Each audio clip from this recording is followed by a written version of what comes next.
Jadi jadi siapa yang sahkan transaksi ni? Server-server tadilah. Okey. Tu kerja dia yang kedua. Okey. Yang ketiga, di samping dia mengesahkan transaksi ni, okey, transaksi yang kita tengok tadi, dia akan dikompilekan dalam satu, kita panggil dia blok. Okey. Satu ni, blok ni akan diasingkan ataupun diupdate setiap 10 minit.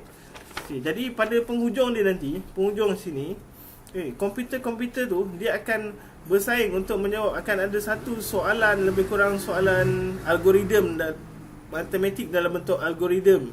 Algoritma dia dalam bentuk untuk cryptocurrency lah. Okay.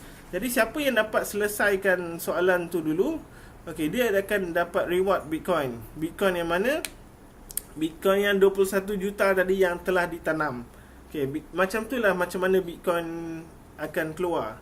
Sebab dia sebenarnya adalah insentif kepada siapa yang bantu untuk network Bitcoin tu berjalan.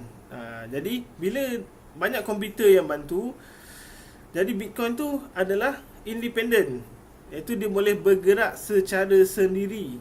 Walaupun yang pencipta tu dia dah plug out dia punya komputer daripada server Bitcoin masih berjalan.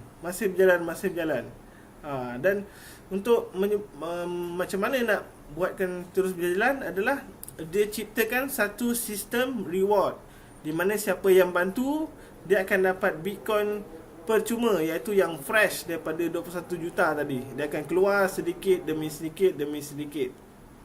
Okey, itu adalah setiap blok ni daripada awal dia adalah rentetan cerita daripada bagaimana Bitcoin yang pertama pada tahun 2009 keluar sehingga hari ini 2018 pada bulan 10. Dia akan ada banyak ni digelar satu blok. Okey, bila dia dah sahkan transaksi, dia dah jawab soalan kat bawah ni, dia dapat reward. Okey, di atas ni dia akan tulis, okey, contohlah yang dapat selesaikan soalan tu adalah A. A akan dapat reward dalam bentuk Bitcoin. Okey. Jadi ini digelar satu blok. Okey, dan blok ni bersambung daripada awal sekali. Dan itu kita gelar dia adalah rantaian kepada blok.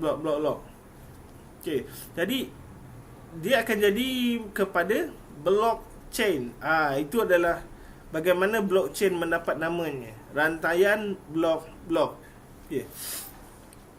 Bitcoin ni juga dia menggunakan dia adalah program komputer yang menggunakan coding. Coding tu yang digunakan oleh NASA sendiri. Kenapa NASA gunakan coding tu adalah sebabkan ni adalah coding yang security yang paling power, di mana untuk hack dia adalah sangat susah. Okay. And then pencipta Bitcoin ni dia gunakan coding tu untuk cipta Bitcoin, and then dia upgrade lagi. Macam mana dia upgrade? Kita dah tahu coding tu adalah sangat susah untuk hack. Okay. And then dia cipta pula coding ni akan di-update setiap 10 minit. 10 minit adalah masa yang sangat sukar untuk kita hack. Jadi Bitcoin senang cerita tak boleh nak hack. Okay. Ada orang cuba untuk buat, seorang yang pakai komputer, dia cuba untuk selesaikan masalah matematik tu sendiri, dan dia perlukan masa lebih kurang 2 ke 3 bulan untuk selesaikan satu blok saja. Sedangkan blok tu akan diupdate setiap 10 minit. Jadi sebelum dia kena hack, kalau nak hack lah, perlu masa yang kurang daripada 10 minit. Macam mana nak buat manual pun dah perlukan 2 ke 3 bulan kan. Senang cerita, blockchain tu adalah security kepada Bitcoin tu sendiri, dan dia tak boleh dihack. Okay. And then sebagai contoh, okay, kalau orang nak contoh dia, ni program komputer kan, bolehlah aku ada tiba-tiba ada 10 Bitcoin, 100 Bitcoin, 1000 Bitcoin kan. Okay, tapi masalahnya bukan masalah. Okay, betapa security-nya Bitcoin punya blockchain ni. Semua saya katakan tadi, semua komputer tu dia pegang public ledger yang sama. takkan ada orang lain, takkan ada tak sama. Okay. Tiba-tiba ada satu orang yang ada 1000 Bitcoin sebagai contoh. Okay. And then dia nak hantar kepada siapa-siapalah yang dia nak hantar kan. Okay. And then semua komputer tu dia akan check, dia ni tak ada pun dalam ledger ni, mana datang dia kan. Jadi bila benda tu berlaku, dia akan kick, dia akan kick dia daripada sistem tu. Maksudnya dia punya nombor akaun tu akan di-ban, di-freeze kan, macam mana kan. Okay. Tapi dia takkan 1000 tu akan jadi kosong macam tu lah. Dia kata, ni bukan transaksi yang betul. Itu adalah salah satu lagi security blockchain. Kenapa Bitcoin sangat-sangat power. Right.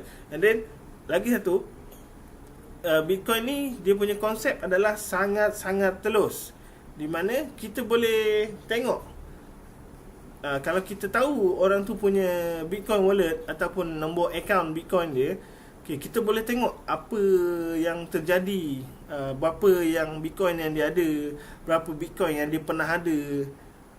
Senang cerita macam kita adalah pegawai bank yang boleh tengok apa jadi dekat akaun bank salah seorang daripada orang yang buka akaun kepada Maybank. Tapi yang ni semua orang boleh tengok.